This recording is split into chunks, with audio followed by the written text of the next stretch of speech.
Well, good afternoon, everybody, and welcome. I'm the Director of Education at the Dreaming Tree Center, and this is our event, Living with Autoimmune with Naira Yeghian. So the center is dedicated to developing and showcasing events, series, and classes, such as this one, that support awareness, connection, discovery, and wellness. So these three tenets actually set the tone for our events here at the center, and they're embedded in self-understanding, development, and wellness, as I said. We recognize that learning is a living process. It is not static. And so being a living process, it's also dynamic. So it's continually in motion.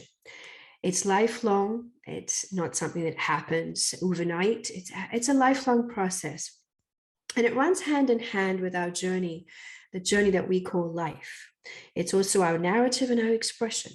And so we welcome you to our community here at the Dreaming Tree Center. I'd also like to welcome our presenter today, Naira Yeghian. And she'll be presenting today about living with autoimmune, living well with autoimmune. And during this free event, she will take us through her past experiences and struggles with rheumatoid arthritis and share how anyone with an autoimmune disease can reclaim their health through simple lifestyle changes. She'll also discuss practical ways to create an environment in which your body can heal and sustain long-term wellness. Let's begin. Healthy living. My passion for healthy living started in 2016 when I was diagnosed with rheumatoid arthritis. And after receiving the diagnosis, I spent a lot of time trying to find solutions for myself.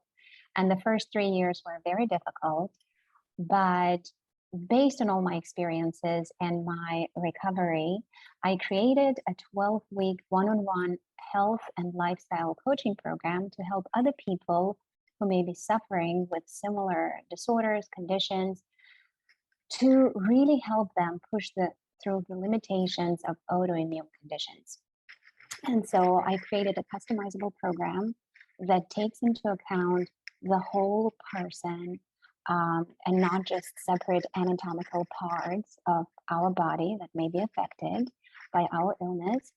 And so in my program, I focus on supporting you and providing tools and holistic strategies on how to get better.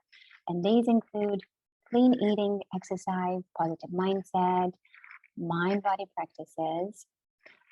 And you can find me on social media, on Facebook, on Instagram, Pinterest, and you can also find me on my website called bellylana.com.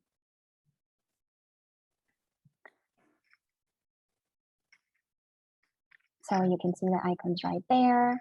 At the end of the presentation, I will go over them again, just in case you'd like to reach me. But that's in a nutshell, that's my introduction.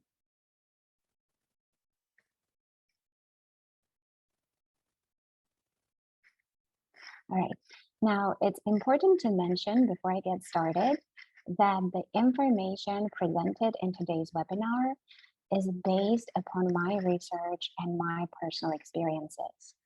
In other words, the information that I'm sharing with you today is for educational purposes only, and it's not intended as medical advice. So please consult with your professional medical provider before you implement any of the advice that I'm giving you or information that I share with you, and make sure that it goes hand in hand with the treatment that you may have in place currently.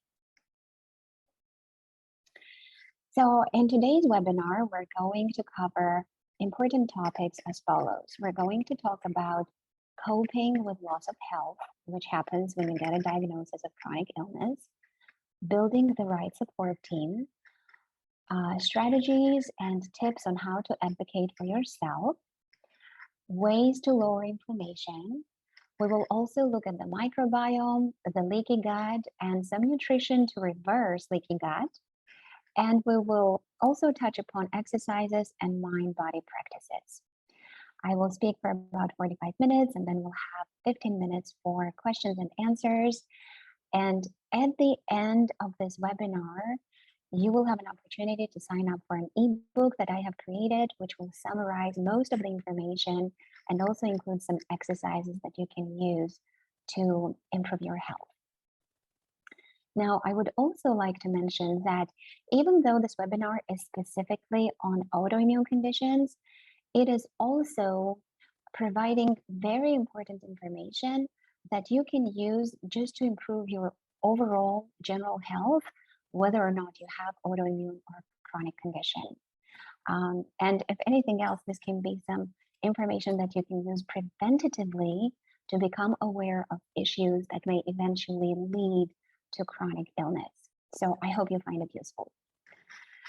All right, so let's get started talking about coping with the loss of health. So autoimmune diseases are very complex, and it may be difficult to diagnose them.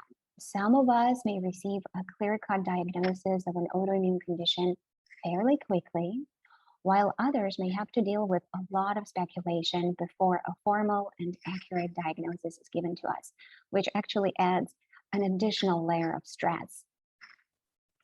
So regardless of where you are on the diagnosis continuum, you are going to face a very close encounter with grief. And it's important to notice that grief is very personal. Everybody grieves differently, and grief does not follow timelines. You may have heard of Elizabeth Kubler-Ross. She was a psychiatrist who worked with terminally ill patients, and she developed a theory of the 5 stages of grief, which are also referred to as the Kubler-Ross model. And the 5 stages of grief that she described were the following: denial, anger, bargaining, depression, and acceptance.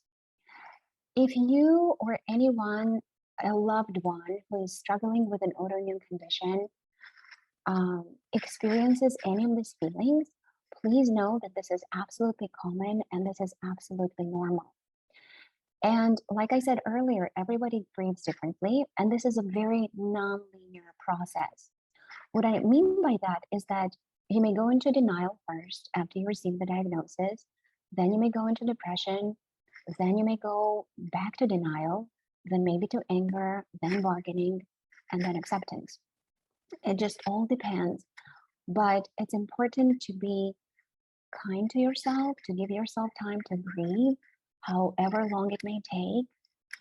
And then eventually, when you arrive at acceptance, however long it takes, you should know that you will be able to move forward, and you will be able to focus on the things that you can do to help yourself to get your health back and your life back. When I was first diagnosed, I went through denial for a very long time because I did not want to accept my diagnosis. It just sounded so horrible and so permanent that I kept denying it. And then I went into anger, and I was very reactive to everything around me. Then I started bargaining with myself, and I had thoughts like, what if I had done this 10 years ago? What if I had done this one test? Maybe I wouldn't end up with the diagnosis of autoimmune. So on and so forth. And then on the days when I was very depressed, I felt like there was no meaning to life. Finally, when I arrived at acceptance, I was able to move on, and that time comes, and when you arrive at acceptance, it's not an uplifting place. It's not going to be wonderful. You still have a diagnosis of chronic illness, but again, you're able to focus on things you can do to take control of your health, and you move forward once you arrive at acceptance.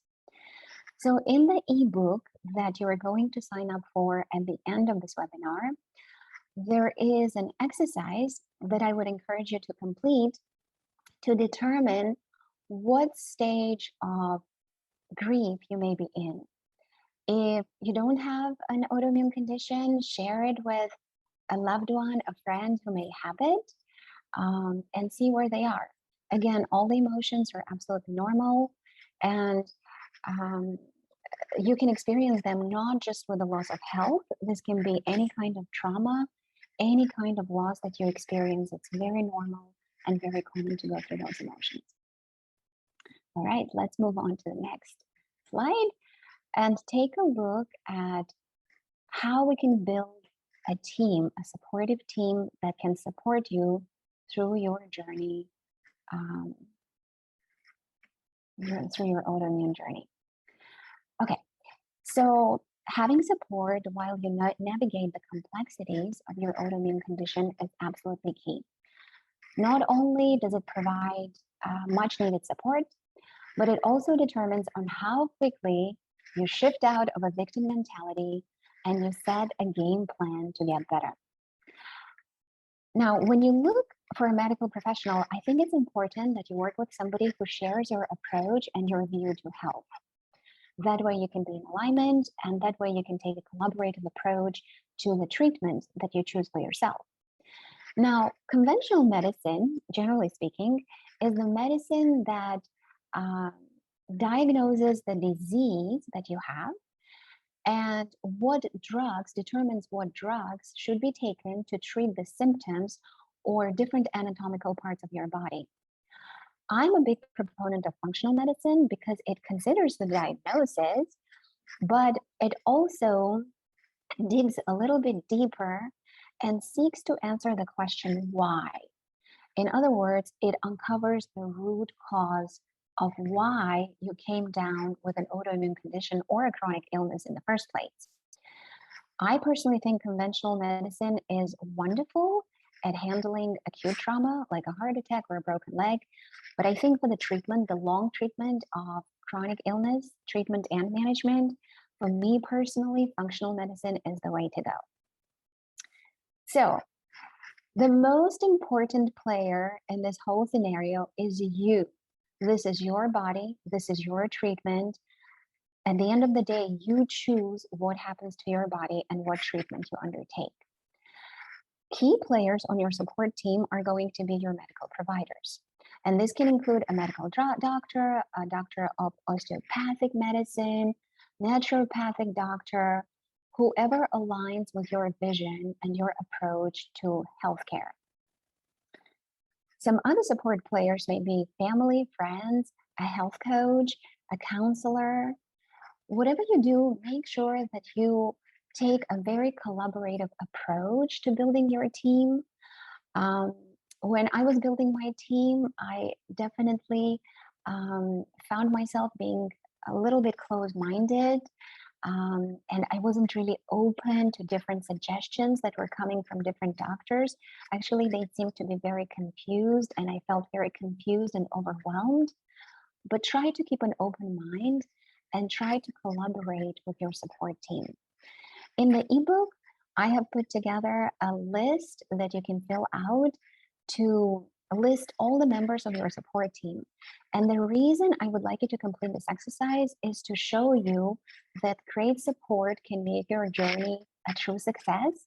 And I also want you to see, once you list your key support team members, how loved and how supported you really are. You're not alone on this autoimmune journey. There are people there to support you and love you. And so it's very, very important that you know that. Okay, next we're going to talk about advocating for yourself. This is very important. Again, when you get a diagnosis, so many emotions just wash over you. You're confused, you're overwhelmed, you're scared, you don't know what's going to happen to you.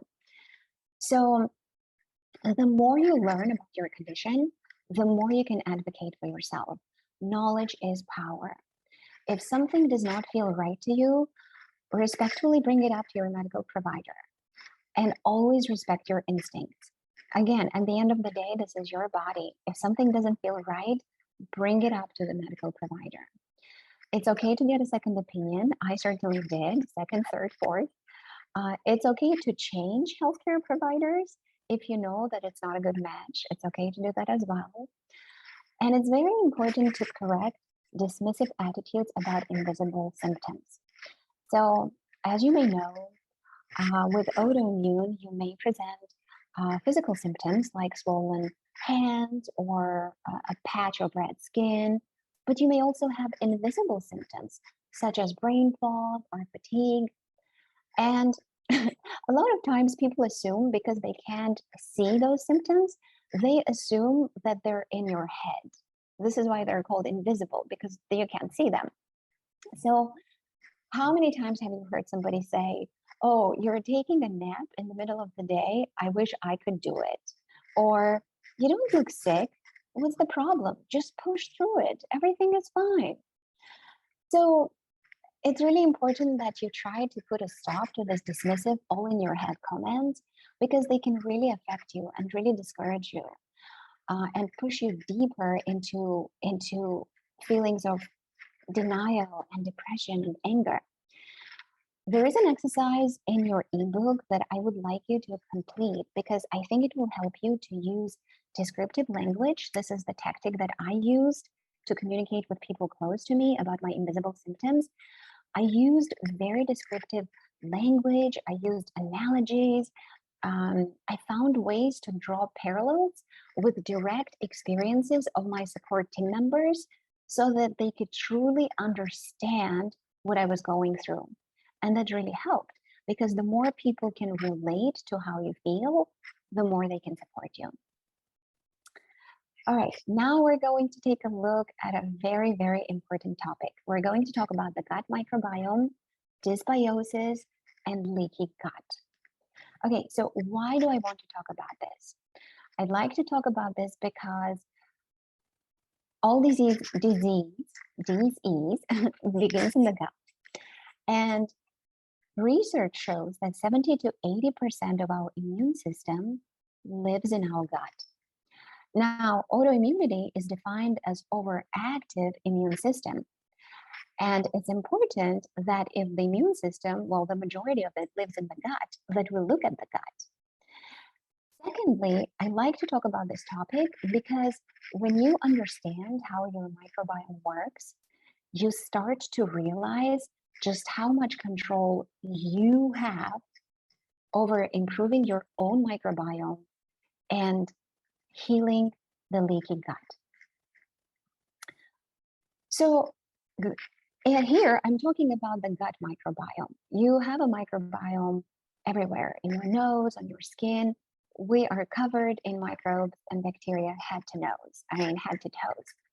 And so a gut microbiome is a collection of bacteria and microbes.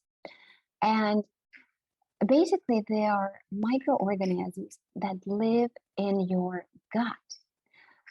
And it's important to notice that there are between 100 and 150 times more genes found in our microbiome than our human DNA.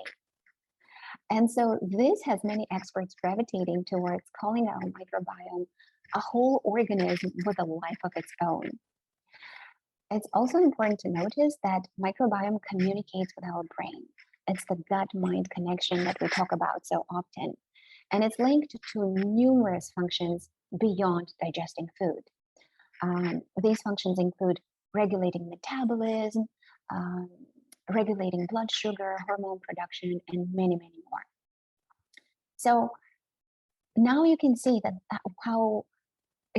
tremendous importance that microbiome plays in the whole body health. When our gut microbiome becomes compromised, it makes us susceptible to chronic illness, chronic disease, and so it's imperative to ensure the well-being of our gut microbiome. Each of us has a very unique gut microbiome, and it depends on many factors, such as genes, our brain's activity, our environment, and most importantly, our diet. Now, dysbiosis is an imbalance in the gut microbiome. This is when there is more bad bacteria in our gut than good bacteria. And leaky gut actually starts with dysbiosis. It starts with it, then it leads to inflammation, and then it leads to holes in the intestinal lining of your gut, which becomes a big problem, as we're going to see in the next slide. So let's take a close look at the leaky gut here. We're looking at a picture of our small intestine. And as you can see in this picture, in the first picture, the blue part at the top of the picture is the good bacteria, okay? And the second picture doesn't have much of it on top. and it has just a little bit of it down here. Now, this is a classic case of dysbiosis, when you have more bad bacteria than good bacteria. Now, the problem with this is that once you have dysbiosis, it leads to inflammation in the intestinal lining. And it results in tiny holes in the intestinal lining that create the leaky gut. So as you can see in the picture, we have, in the second picture, we have bad bacteria, toxins, yeast, undigested foods leaking into the bloodstream where they don't belong. Now, when our gut is healthy, only the usable components of food cross the lining, such as vitamins, minerals, amino acids, glucose, fatty acids, and they're actually used for building blocks of our muscles and tissues. And they also generate fuel for our cells. Now, when the gut is leaky, as we see in the second picture, undigested proteins, carbs, fats, they leak into the bloodstream, and they cannot be utilized by the body because they're not recognized by our immune system as building blocks.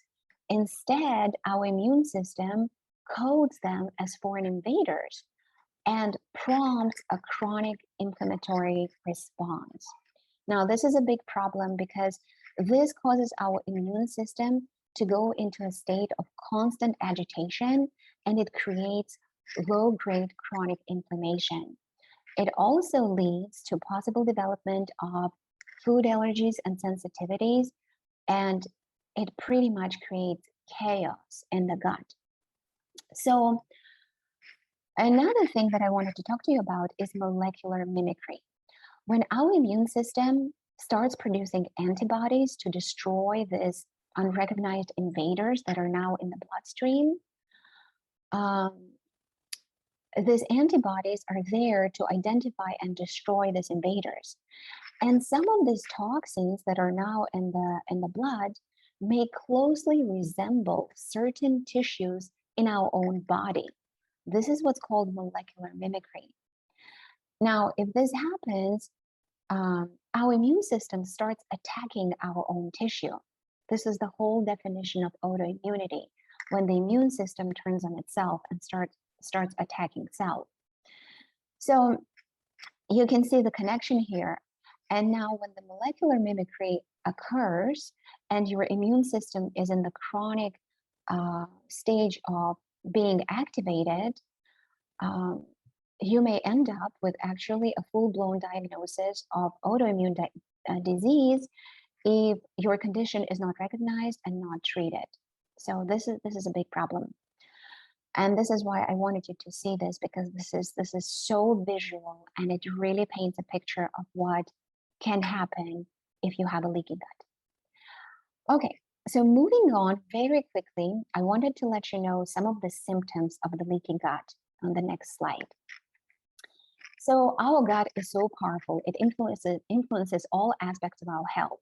Here you see we can have digestive problems such as bloating, constipation, gas, diarrhea, skin problems such as eczema, rosacea, hormone problems, metabolism problems, immunity problems, mental health problems such as depression, brain fog, mood swings. So if you're experiencing any of this or know anyone who is experiencing any of the symptoms, they may very well have a leaky gut. All right, now let's talk about lowering inflammation. We already talked about inflammation. Now here, I'm not talking about acute inflammation, I'm talking about chronic inflammation. Acute inflammation is actually intended to be a healing process. Chronic inflammation causes great harm to the body. So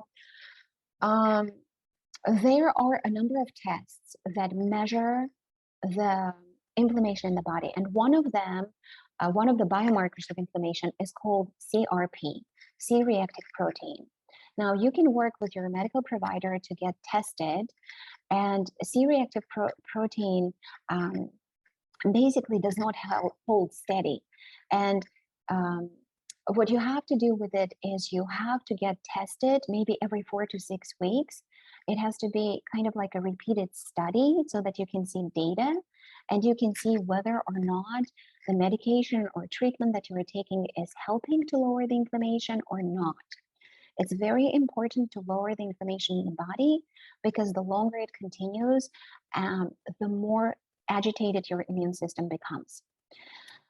I also want to mention that most likely your doctor will prescribe medication to treat the inflammation in your body, but some of the medications, such as non-steroidal anti-inflammatory drugs, such as ibuprofen, aspirin, and others, such as antibiotics, can actually do quite the opposite. Instead of reducing the inflammation, they can actually add to the damage in the gut, especially if you have a leaky gut already. So please talk to your doctor about it. See if there are any alternative options that they may suggest. And just be aware that if you do have a leaky gut already, medication can aggravate it even further. Okay, so in the next slide, I wanted to talk very quickly about modulating your immune system. So an essential component of potentially reversing autoimmunity is modulating the immune system. It's important to make sure that you're not stimulating your immune response because it's already overactive, but you're kind of putting the brakes on the immune response, right? And so the T regulatory cells in your body are a big part of the immune system. They help train the immune system to react or not to react to certain types of proteins. And we already talked about certain types of proteins that can resemble your own tissues. And we talked about molecular mimicry. And so it's very important that you use two of the nutrients that have been found to modulate the immune system, and they include vitamin D and glutathione. So again, check with your provider to make sure what they would recommend for this. But some of the things that you can look at are, for example, checking your vitamin D levels and making sure that you're not deficient, because vitamin D deficiency is widely known to contribute to autoimmune diseases such as multiple sclerosis, systemic lupus, rheumatoid arthritis. And so by bringing up the vitamin D levels, you will be supporting the actions of specific immune cells that modulate your immune system. And this is what you want when you have autoimmunity. Also, vitamin D has been shown to lower body-wide inflammation. I live in California, so I get access to the sunlight very easily. I go for walks and I expose myself to the sunlight, but I know it's not possible for all of us. And it's also believed that food sources of vitamin D are inadequate. So if you're not getting enough vitamin D, you would have to supplement. So talk to your doctor about supplementing your vitamin D levels, bringing them up if they're low. Now, a few words about glutathione. So glutathione is considered the body's master antioxidant. Okay, oxidants allow the prevention of a chemical reaction in the body that produces toxins called free radicals. And so it's important that you have glutathione in your body, and it helps you minimize the damage caused by free radicals by protecting cells and supporting your general detoxification, and supporting a balanced immune function. Okay, again, we're talking about immunity and how important it is to modulate it. So studies have shown a link between glutathione deficiency and autoimmune disease. So especially in cases of Hashimoto's and rheumatoid arthritis. So talk to your doctor about it. Again, call for action here is to check your CRP levels, set CRP goals, and check vitamin D levels. All right, and the next slide, we are going to look at the big question. How can you reverse a leaky gut, right? And so Kiara and I actually would like to pose a question to you. On the next slide, we wanted to ask you if how you feel about the following statement.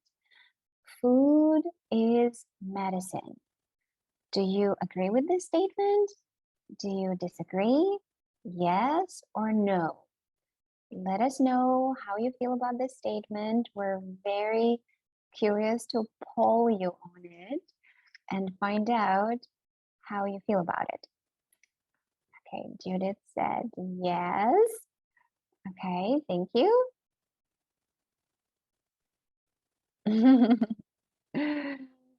Anybody else?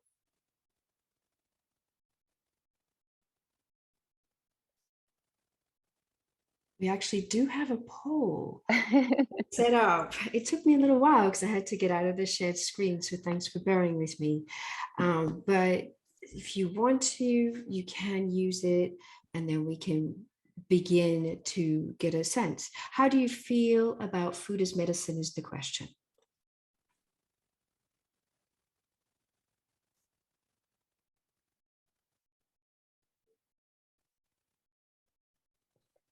Oh, we have 50-50 so far. Let me know when you're ready to end the poll, Naira. All right, I think that's good. Okay, so we have some people who believe that food is medicine, and we have some who don't, and that's absolutely fine. We all have opinions. Now, if we go back to our slideshow, I am going to talk a little bit about the effect of diet on our health.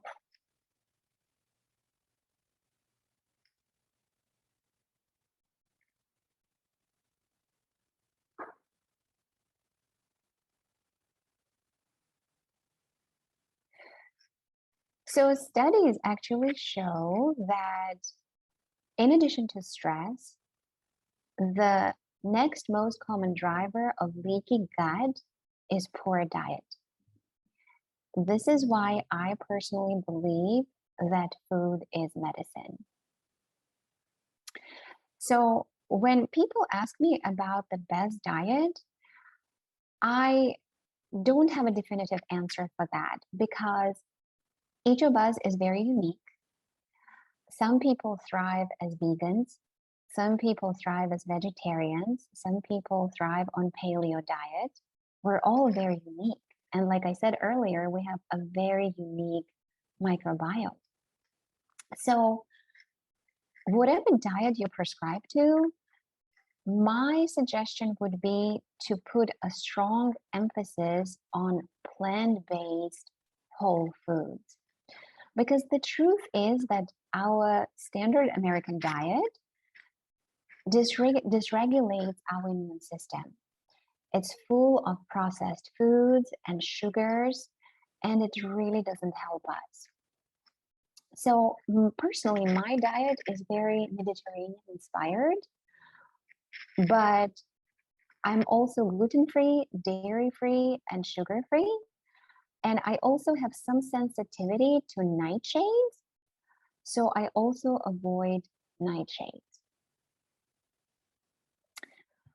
There are different elimination diets out there, and you can go on a very restrictive diet like autoimmune protocol diet, or you can just start with eliminating gluten, dairy, and sugar and see how you feel.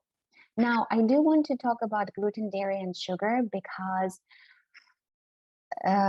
this is very important, and this has made such a big difference in my life that I wanted to share with you why I went on a gluten-free, dairy-free, and sugar-free diet.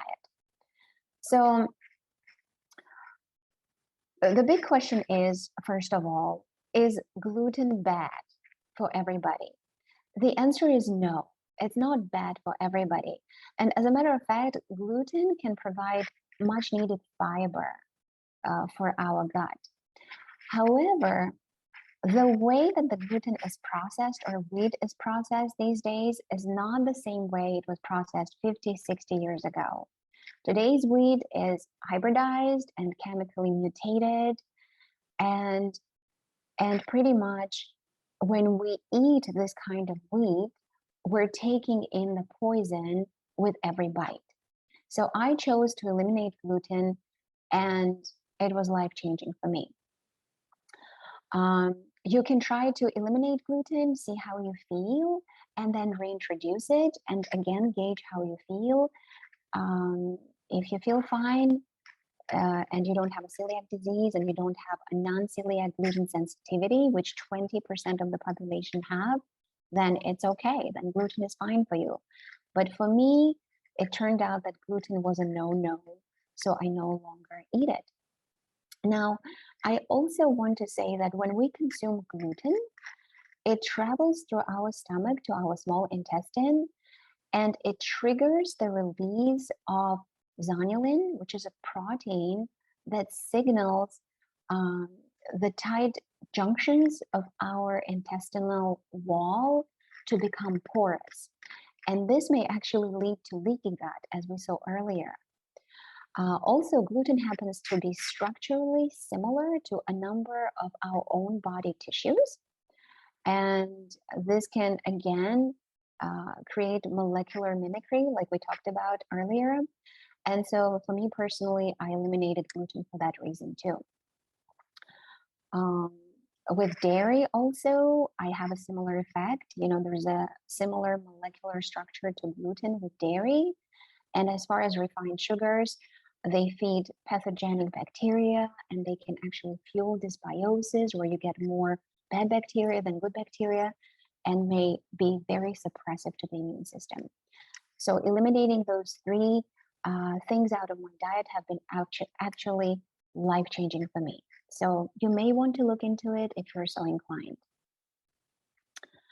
All right, now very quickly, I want to talk about whole organic foods and fiber. So organic foods are very important, and whole foods are very important for our diet. Here I'm talking about fruits and vegetables. And I want to encourage you to eat the rainbow. What I mean by that is incorporate as many colors as you can into your diet. You know, think red, orange, yellow, green.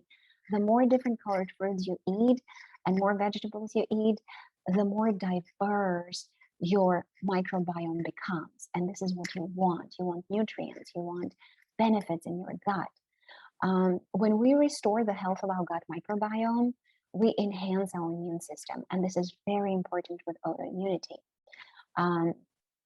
So fiber, very quickly, I want to talk about fiber. Fiber is a complex carbohydrate, and it remains untarnished when it passes through your mouth to your stomach and goes into the colon. And because it's untarnished or unchanged, and it cannot be digested in your body other than in your colon, because it has certain enzymes to digest it, it provides an incredible source of food for your good bacteria in the colon. So it's very important to incorporate fiber in your diet. Fiber also stabilizes your blood sugar, lowers your cholesterol, prevents constipation, stimulates your intestines. Also, the fermentation of soluble fiber in your gut leads to the production of metabolites known as short chain fatty acids. These are very important because they support the activity of immune cells such as T cells, T regulatory cells, like I talked about earlier, and B cells. And this promotes a very balanced intestinal immunity and immunity tolerance. So if we look at the next slide, I have a few examples of fiber-rich foods that I would like to suggest. When it comes to fruits, apples and citrus are great. Vegetables, here, carrots, Brussels sprouts, cabbage, lots of legumes, oats, flax seeds, chia seeds. I personally aim to eat 30 different plants a week. So if you can maybe pick a number for yourself, maybe start with 15 or 20 and work it up to 30. I think you will see a great difference in your digestive health. And since we're talking about food, I also put together a slide with some prebiotic foods. All of this is included in the ebook that you're going to receive and sign up for. But I just decided to show you really quickly this wonderful foods that can be used as prebiotics, and on the next slide as probiotics. Okay, here we're talking about fermented vegetables, kombucha, kimchi, etc. Really quickly, I want to talk about harmful additives on the next slide. I'm not going to go very much into detail with these, but I just want you to take a look and see some examples of additives that you want to avoid when you buy processed foods, right? So here we have dextrose, we have enriched flour, we have colors, we have nitrates. All of these are very harmful to the intestinal lining of your gut. On the next slide, I have put together a very quick case study. It's very important to be a discerning label reader and take your time to look at the labels of things that you buy. So here I have Smuckers compared to Nutso, which is an amazing butter that I like to use. As you can see here, Smuckers has high fructose corn syrup, which is a big no-no. Nutso, on the other hand, has all kinds of amazing organic nuts and sea salt. So if you're not allergic to nuts, this would be a great alternative, a much healthier alternative. Okay, now let's look at the exercises. Okay, when we have an autoimmune condition and we're inflamed, exercising may be the last thing we may want to do. But regular exercise is of tremendous importance. It will help you to get better, reduce fatigue, boost your energy, manage your stress, improve sleep, strengthen your muscles. So I would encourage you to exercise regularly. Now, you don't have to push yourself to a point where you are hurting yourself. You don't need to go overboard. There is no need to injure yourself, but try to challenge your body. You can start slowly and you can build it up. You can build up your own routine. You can also ask for recommendations from your medical provider, maybe a referral to a physical therapist who can give you pointers and really put you on a regular and safe exercise routine. You can also pretty much start slowly, maybe with 10-15 minutes of exercise 3 times a day, and then add 2 to 5 minutes each day. You know, that way it's building blocks. You're building your stamina and you're building up your routine. Also, it's important to take note of your exercise threshold. What I mean by that is that if, let's say, 1 hour of cardiovascular exercise makes you sick, but 30 minutes doesn't, then simply do that activity for 30 minutes and stay below the threshold that makes you feel worse, right? There is no need to overdo it. Call to action, start moving today, and you get extra bonus points if you do it outside in the sunlight, because then you're getting the sunshine vitamin D, which is essential for bone strength, immunity function, and many other functions. And lastly, I wanted to talk to you about mind-body practices. So I want to emphasize that living well with autoimmune means the wellness of total you. And what I mean by that is that it's not just your diet, it's not just your stress levels, it's everything from your sleep patterns to your exercise program to your diet to everything else in between. Now, practicing mind-body exercises allows us to experience that firsthand connection between awareness and physiology and our mind and the body. And this mind-body connection is so strong and it's bi-directional. Through our thoughts, feelings, and beliefs, we can actually affect how healthy our bodies are and how healthy they become. So Here are some of the mind-body practices. You can start with very short meditation. You can do simple breath work. There are all kinds of apps available to people these days. I use Calm and I absolutely love it, the Calm app. You can do yoga, you can do Pilates, you can do gentle Tai Chi, you can do Qigong, you can dance. Um, and all of these can be very challenging to the body without hurting it. So try to find something that works for you, stick with it, and also be very careful not to push yourself too far, and learn how to be with your body and how to be not to push your body and respect how far your body can go at a given moment. Call to action: in your ebook, you're going to see an exercise where you can create your own morning routine. In the ebook, I share what I have done and what works for me, but it's just my morning routine, and you can do the exercise to create your own and stick to it. So, learning to listen to your body is the best way to manage autoimmune condition long term, and that's what I've done. And on the next slide, I want you to take a look at the transformation that has taken place with everything that I have implemented, from diet to exercise and mind body practices. On the next slide, you are going to see a before and after picture of my hand. Yes, this is my hand. In case you're shocked, it's very shocking, but this is what I used to look like every single day for the first 3 years of my diagnosis. Inflamed, and this was not just in my hands, it was systemic in my body: knees, ankles, shoulders, elbows. I was pretty much like an inflated balloon. And now you see the way that my hands look, and I no longer have inflammation in my body. So just again, remember that wellness involves total you. You need to have a multi-pronged approach to getting better. It's absolutely possible. You can absolutely take back control of your health and your life. And I'm here to help you if you have any questions. So this is the end of my presentation. On the next slide, this is where you would get your ebook. You would go to go.bellylama.com. It's basically a summary of today's webinar, some of it, some additional information with exercises and my contact information. And the rest of the time we can spend on questions and answers if you have any. Thank you so much for your time and for listening to me, and I look forward to your questions.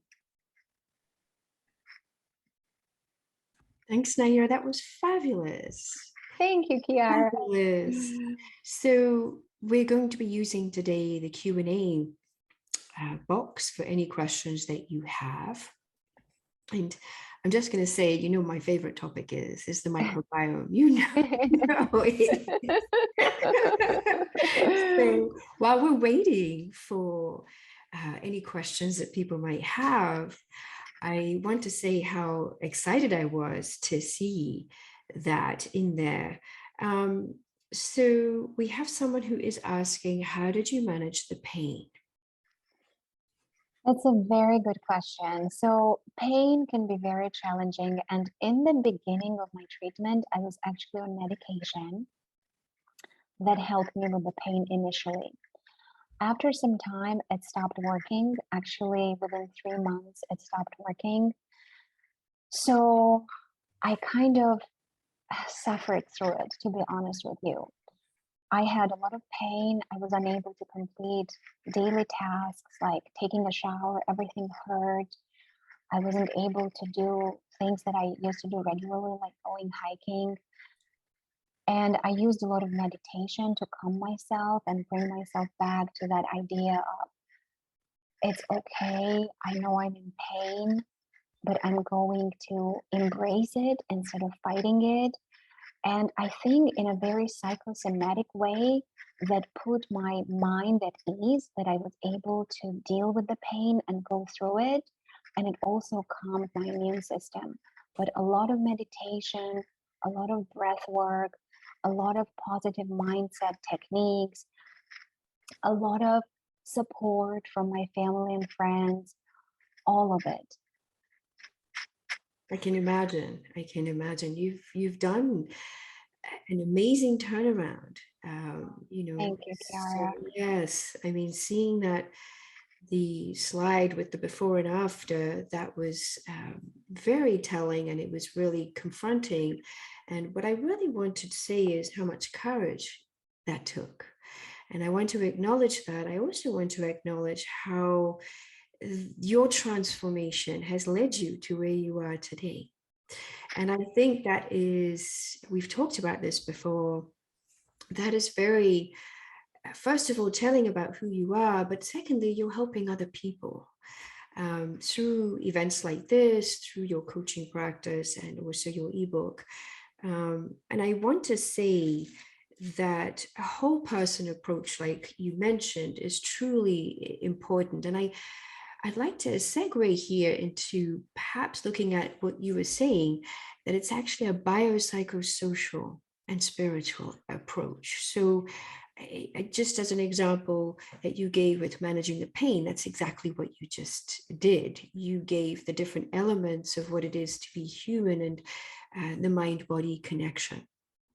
And so that's a truly important integrated approach, which I feel with any type of dis-ease, Dis-ease, that's right. whether it's emotional or physical, we are to incorporate these concepts, because that truly, it's time for us to see it in that way.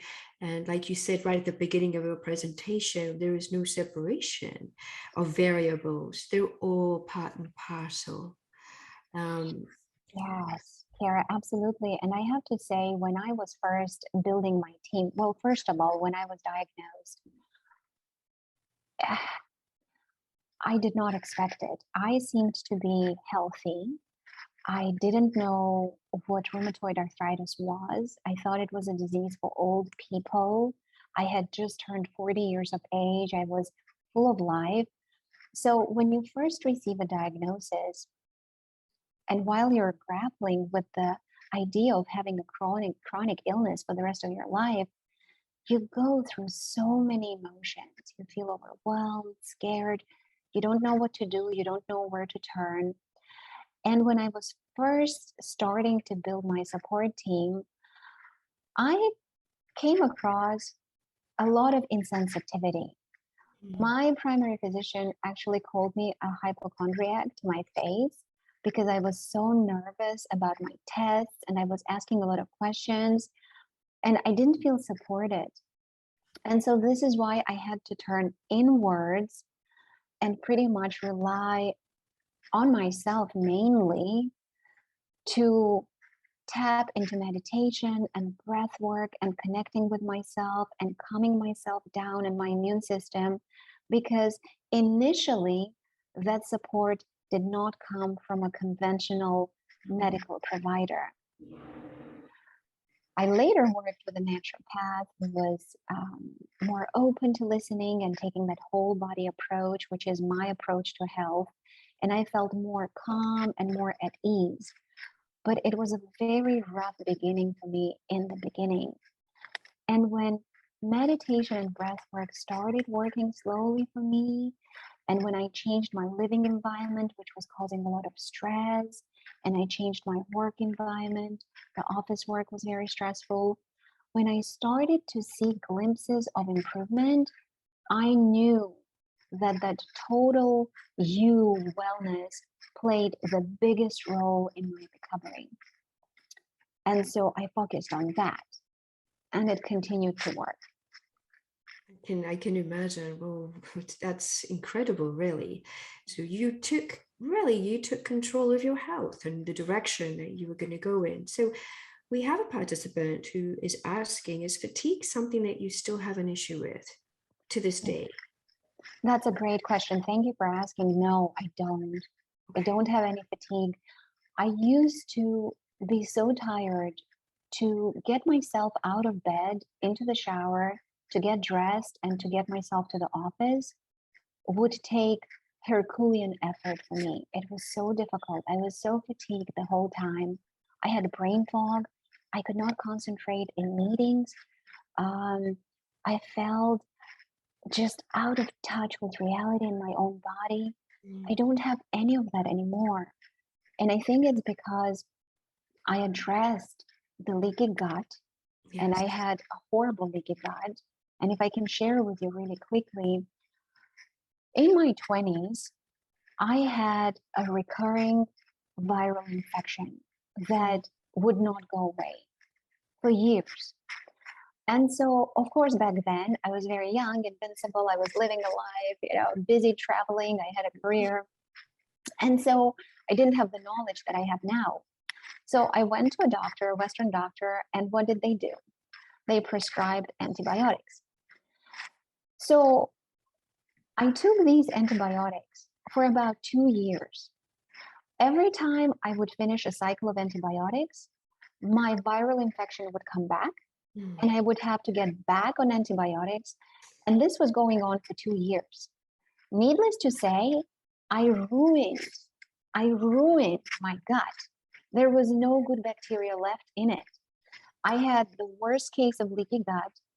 Everything I was eating was leaching or going into my bloodstream. I was a case of total immune system aggravation. Goodness. For years. And so this is why I wanted everybody to see that you have such control over reversing the leaky gut. It's true that it's not just your diet, but diet does play a role in it, among stress and many things. But yeah, that's my story, and I'm so glad to have shared it today. And I really hope it's been inspirational.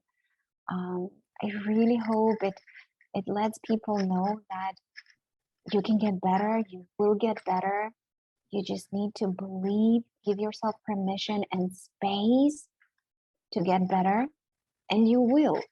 Yes. And I'm proof of that, living proof Yes, of I can tell.